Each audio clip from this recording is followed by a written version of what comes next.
We just finished our lunch and finishing our wine and trying to not stare at the table behind us to the obvious first visitors to a Spanish restaurant. They just ordered, figure how many dishes did they just order? They got refused to order all many. The gentleman said no mas. I forget what he said. I don't think they realize that it's not like tapas where you order croquetas in a tapas bar and you'll get 3 or 4 on a plate. You order it from a standard restaurant and it's a platter full. They're meant to be shared. So they've already had a platter of like a tomato salad, and now they've had a platter of the croquetas, which are like the little mashed potato, like little fritters that have ham in them. I'm just waiting to see if the paella shows up and then I'll throw them off. They did order the paella. But you'll have to see the pictures in the show notes, because the paella here was perfect way to start off our first afternoon here in Huelva. Because if we're traveling to eat, you're flying for flavor.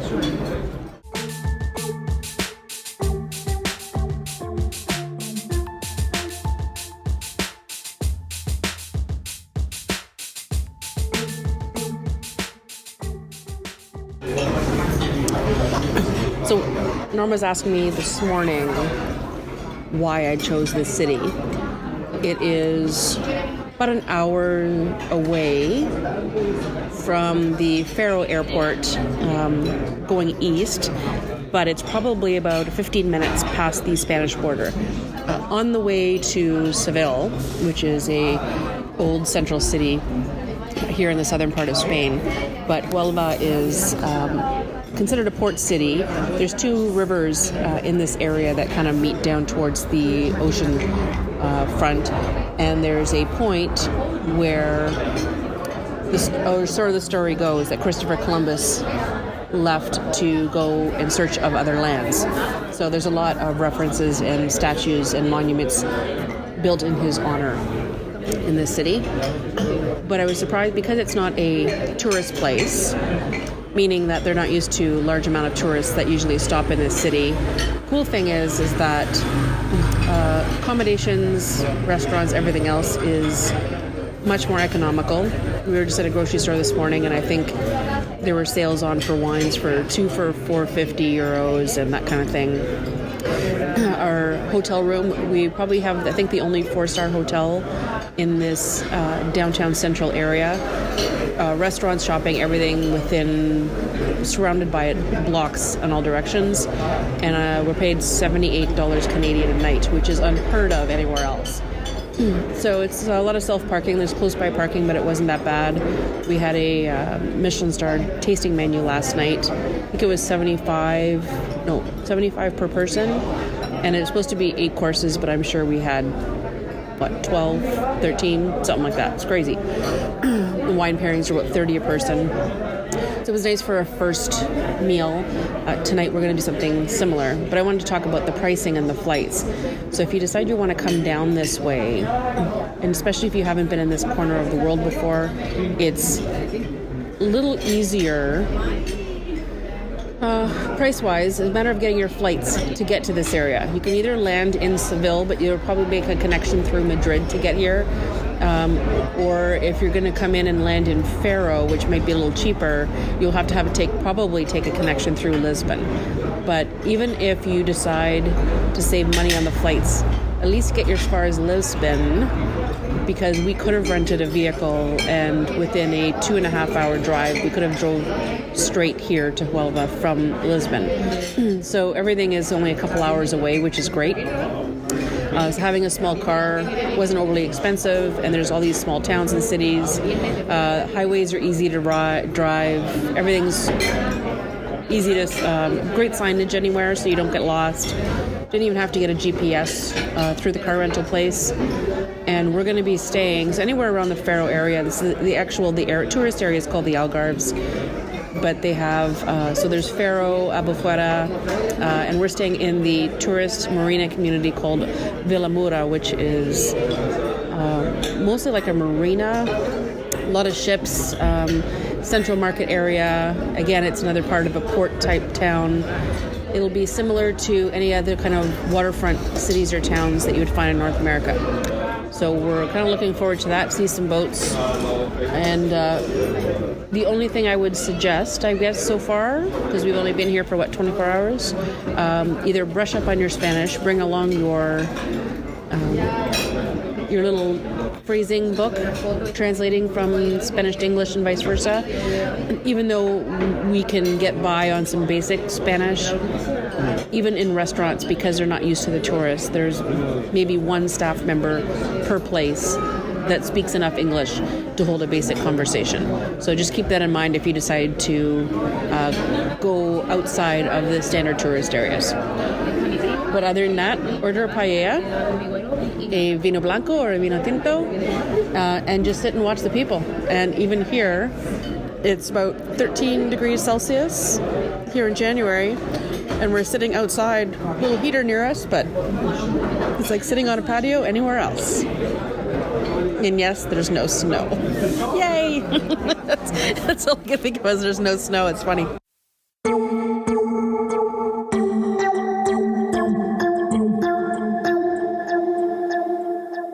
Okay, this next part's going to be a little echoey. I apologize. I'm in my kitchen here in Portugal. So I'm in a little town called Vilamura, which is, I would say, about an hour west of Faro. So about little over 2 hours south of Lisbon, the capital. We haven't been in this place before. I wanted to be close to the water, close to the beach, warmer temperatures, because we all know what the winter is like right now back in Canada. So I wanted to get away from anything that remotely looked like snow. So just like our very first trip here to Portugal, I wanted to come back to a place where we can kind of relax and zone out. And the very first time we came, for mostly economic reasons, because it was our first trip over here, we opted for almost like an apartment. They call it self-catering units. So it does have a little kitchen or anything in it. And they're really economical, and usually we're not huge breakfast eaters. We don't need the breakfast buffet, we don't need the big B&B. We basically need a bed, some place to have coffee, maybe a fridge to store a few things in, bed to sleep in, usual. Maybe even a TV on occasion, especially for rainy days like we had yesterday. So we took a drive. Today was probably almost an hour from here to the little town of Portimao, which is the place where we went the first time. So it's kind of like going back to the old days of having, we got to see the same little shopping center that we always went to get groceries. We kind of remember which streets, we recognize gas stations. It's been built up quite a bit, because I'm figuring it's been almost 10 years since we've been there. But Praia da Rocha is the main beach in that area, and it's just stunning. So I've posted video on a couple little clips on my Instagram feed. If you're not following me on Instagram yet, it is Stephanie L. Pichet for that one, because there's many Stephanie Pichets in the world, believe it or not. And so make sure you can follow along. There's a couple little videos. I'm going to post a few little more maybe in the show notes for this episode as well. So just to get, I think I did a fantastic panorama picture. It kind of did like a 360. So I'm not sure how that's going to upload onto the website yet, but I'm going to figure it out if it kills me. But anyways, it's a beautiful shot. And the water was crashing, and you can see all the rock cliffs. It was just stunning. It was a lot of fun just to go back and kind of bring back those memories, and realizing we didn't really appreciate that style of vacation that we had the first time. We've always just sort of stayed in regular hotels and resorts and everything since then. So going back and feeling what it's like again to go to the grocery store inspired us enough that instead of we already had a fun Portuguese-style dinner, lunch this afternoon. It was a little bit going because the weather's been kind of icky, and going out for dinner or lunches or whatever are fun, but it's just as much fun to go shopping and make your own. So if you saw on any of the social media feeds last night that yes, I kind of cooked up some shrimp for Norm, and we had sort of cheese and meats and things that we found just at a local corner store of all places. But tonight, for tonight and tomorrow night, our last 2 nights here, we did a bit of shopping, and if you're watching this on the YouTube video, you'll notice that I have a bit of stuff in front of me. But I'll go through a quick description for those of you who are listening via the podcast. So, yes, there's a lot of there's a lot of wine. I didn't do too bad. I was on a hunt for a specific unique grape varietal. So all of my little wine snobs, wine nerds, whatever you like to call ourselves. There's a grape that's from Portugal called Sousau, spelled S-O-U-S-A, with that little accent. I'm sure there's a special name for it, I keep forgetting, with the little wavy symbol over top of the A-O. So if you want to do searches on winesearcher.com or other places that you want to look for wines, there's a couple of stores, and I think in the States, that carry it. If anyone you know is traveling over here to Portugal, there is one store in Lisbon that is carrying something with that grape in it, and then of course, because it's from the Douro Valley area up in the city of Porto, so anyone going up in that area will have much more likely to find it. So it's not just rare. I went to 3 or 4 different wine stores while I was here today, and all of them basically said the same thing. Oh, that's very unique. Oh, that's hard to find. I thought, well, I'm here in Portugal. I didn't think it was going to be that hard to find. At home, yes. Here, no. But I did find the one last bottle. So it is a 2010. So this one I'm taking home for myself. I'm very excited about it because it's a super dark, it's fruity and dry, but big mouthfeel on it. This is one of those wines that needs with a big, I don't know, I would say a big, deep meat dish of some sort, and they don't really do a lot of huge meat dishes here in Portugal, so I'll have to do some research on what specifically is probably the best dish to pair with it, but when I do figure that out, I will let you know. But I had it on my own, with some cheeses and apps and everything when I was in Lisbon, actually, last time I was here, and it was spectacular. So I went looking for it. If you like deep, dark wines, if you remember from my episode, I was talking about the Chilean wines. The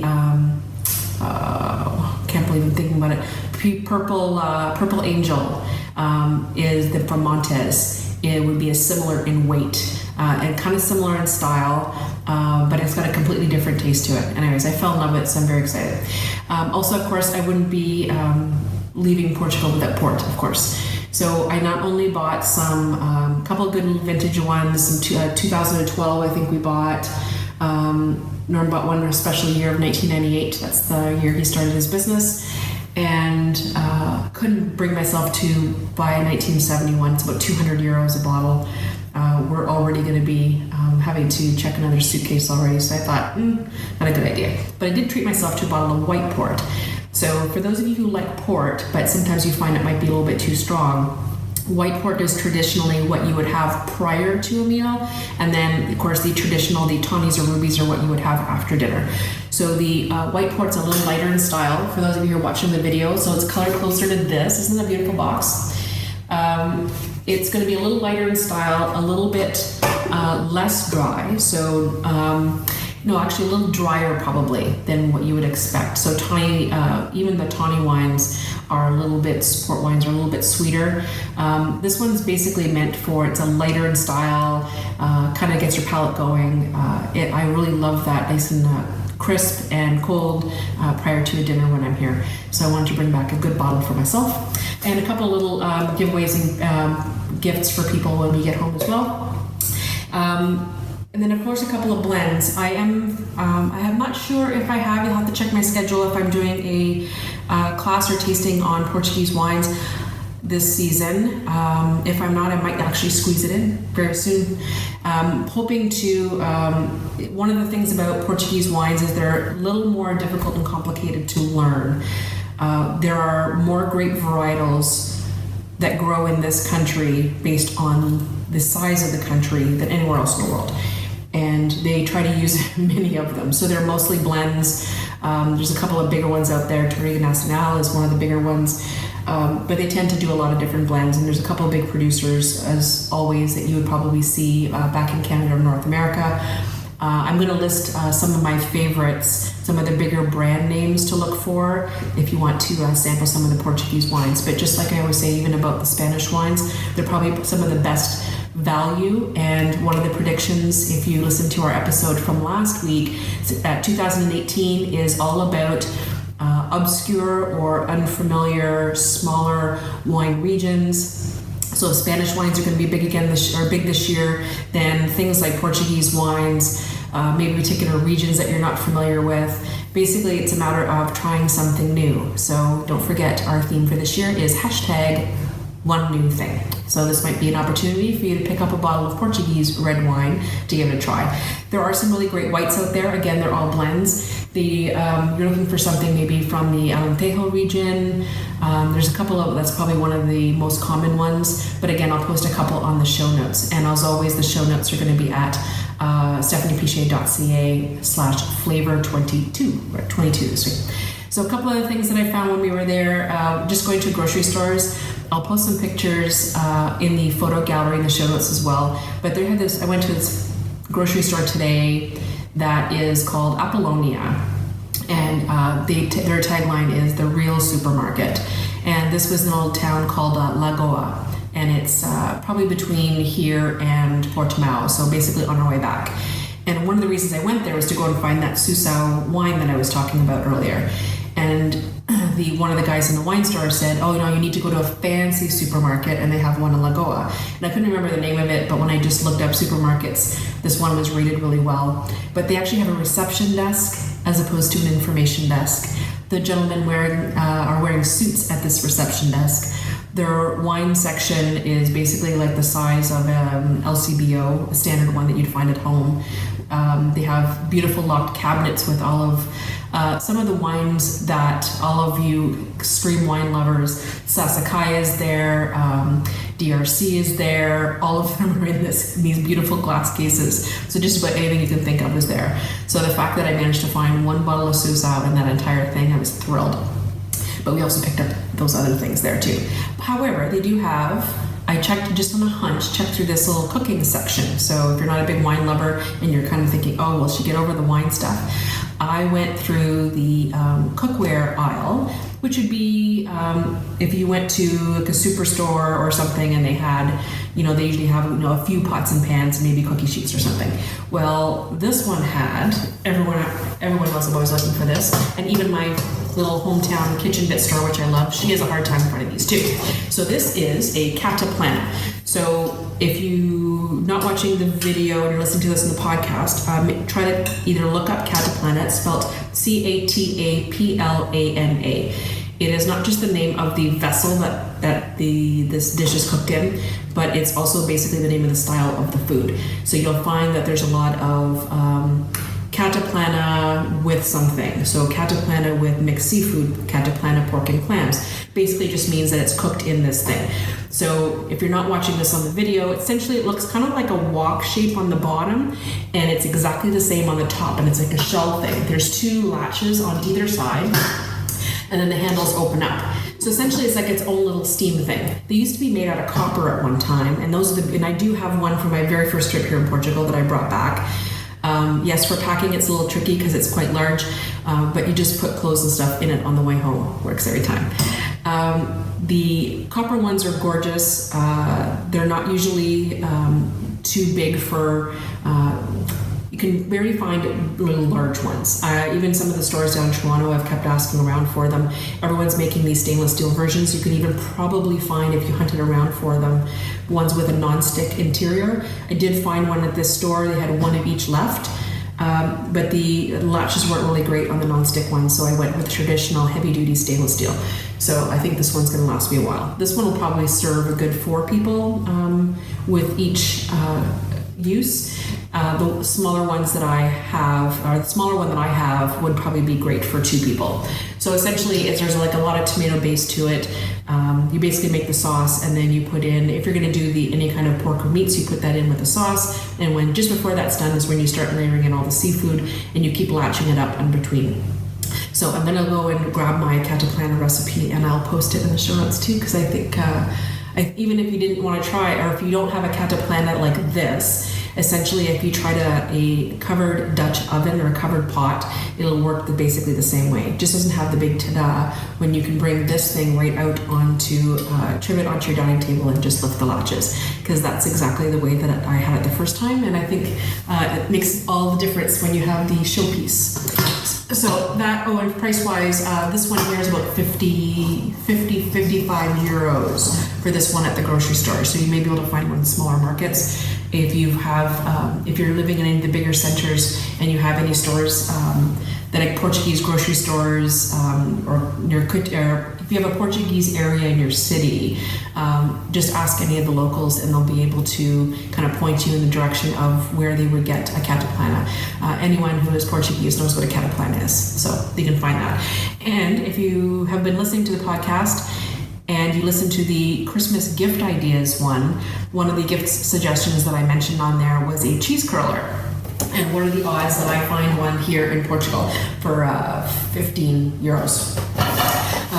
I don't remember how much the prices were. I'll have to check on that. But if you ever wanted to get one of those cheese curlers, essentially you put a block of cheese on the top and it's got a pretty little dome on it, and there's a spike that goes up the center of the cheese, and there's a little curling device at the top that will actually just peel off curls of cheese as you want them. So it's kind of fancy for cheese plates, buffets, that kind of thing, if you do a lot of that kind of entertaining. If you want to pick one up through Amazon.com, I have a direct link on the gift ideas show notes, and I will put a link in this show notes as well, so you don't have to go browsing around the site.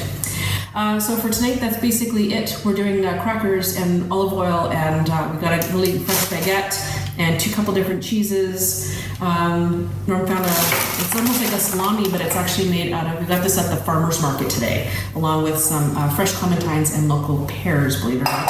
Citrus is still growing really well down here.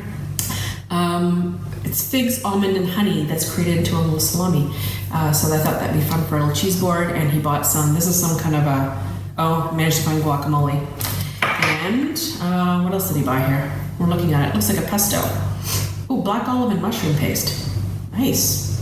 And it's 100% vegan. Not that we're going vegan, but it looked good anyways. So we've got a bunch of stuff like that and little snacks. We're basically downloading a bunch of stuff, or I've already downloaded stuff on my iPad, and we're just going to call it a night because we have one more day here, and we're going to Albufeira, which is again probably about 35-40 minutes from here, and it's only one of the other major towns in this area that we have not visited yet.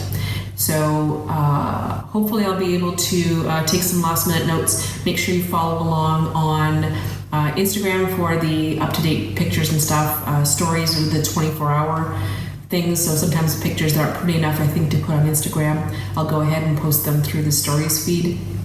I will include some of my favorite shots in the show notes for this episode as well. When I get back, we're going to be in transit, of course, from Friday to Saturday. So I'm probably going to be finishing up this editing of this episode tomorrow so that I can have it up ready to go. So it'll show up on your usual time slot of 9 a.m. Eastern Standard Time on Saturday.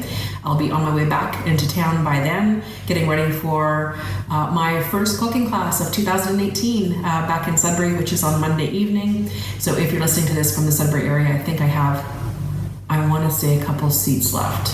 Don't quote me on that, but it's my Moroccan class, which will be a lot of fun, which is not that far from here, actually. But anyway, so Moroccan class will be coming up on Monday. I'm also taping my interview with my cruising champions, my super cruisers, like to call them. So that'll be a little bonus episode coming up this week. And then I'm with the gang of 4 is back together on this Friday for taping, and I'm going to share one of these bottles with them just to give them a taste of Portugal, just to say that I'm happy to be home, and we're going to be having some not great things like wine and cheese and everything else, and then we're going to be talking about what the new Canada Food Guide is actually dictating that how we should be eating as Canadians for 2018 and beyond. So well, I'm sure that we'll not all agree on whether we like the new food guide or not, but does it really matter? Anyways, once again, the show notes are at stephaniepichet.ca/flavor22 for this episode. And if you have ever wanted to come to Portugal and you are kind of nervous about where to start, I would really suggest you take a look at the latest blog post on the website. I put in a detail, I'll give you a quick little briefing on 3 of my favorite cities to get started in. What I would recommend is if you've never been here before, the easiest way to do it if you're concerned about language or anything else is actually coming down here to the Algarves area. The beaches are fantastic. Again, I'm here in January, so it can't be that bad. And as much as we flew directly to Faro from Toronto, I would suggest if you're going to be using a car to be driving around here anyways, basically get your flight to Lisbon, rent a car. You only need a small one. Highways are fantastic and easy to navigate, and it's about 2 hours to Faro and same direction all the way through, so you can probably go to any of the towns from here. Rent yourself a little apartment like I did and get yourself to shopping. There's some fantastic markets, especially in Cortera, where we were this morning. I also posted a couple of pictures and videos on social media as well if you want to take a look at that. But I mean, it was Wednesday. There was huge markets and music, and it was beautiful. So I really, I always encourage people, especially if they're first time coming over to Europe and they're concerned that it's going to be a little bit too pricey for them to come over here. They've never traveled to Europe before. It's surprisingly much cheaper than you would expect. And I don't want to give you an entire tour because we are staying here, but just for a finale, for those of you who are watching the video, I will put a bonus video of a little walking tour of this kitchen and apartment that we have. So we were in a 1-bedroom suite downstairs, and the Wi-Fi wasn't really good, but we managed to get this fantastic 2-bedroom. So one of the rooms is now kind of like our dressing room, keep our suitcases and stuff in. We have 2 bathrooms, which is fantastic. Anyone who goes on holidays and gets to have their own bathroom is a happy person, as far as I'm concerned. Balconies that we can sit out and have coffee in the morning. And all around, it's been in a big living room for us to lounge in with a sectional and TV, and it's been quite the luxurious vacation, I have to admit. Anyways, enough of me jammering. Thanks for listening, or thanks for watching if you're watching this on YouTube, and I will see you when I'm back in Canada. Grab yourself a bottle of wine. Try something Portuguese for a change. Have a great week.